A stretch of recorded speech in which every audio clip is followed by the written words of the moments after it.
Muhammad Iqbal, 34 tahun, warga Gandus ini dak berkutik ditingkap unit 1 Subdit 3 Jatras Polda Sumsel kerana sudi menjamret handphone yang korbannya Aisyah, 19 tahun.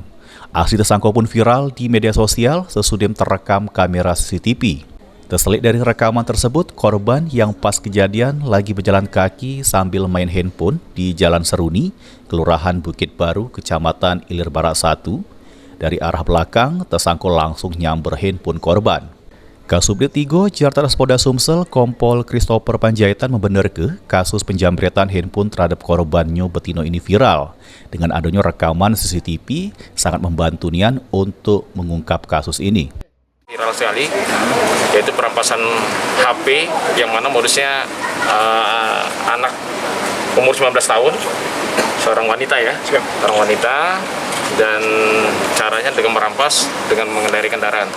Mungkin rekan-rekan sudah melihat sendiri bahwa ini merupakan barang buktinya, HP yang diambil oleh tersangka, ini baju yang saat digunakan dan helm yang digunakan pada saat melakukan. Ini terekam CCTV, Bang? Betul sekali, terekam CCTV. Seperti yang saya sampaikan bahwa CCTV itu sangat mendukung dalam kegiatan pengungkapan. Sementara itu, tersangka jamret handphone korban untuk dipakai dewek.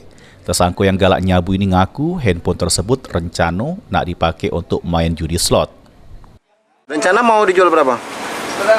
Rencana mau dipakai sendiri, Pak. Mau dipakai sendiri? Bukan mau dibayarkan untuk modal judi slot. Betul, Pak. Makanya.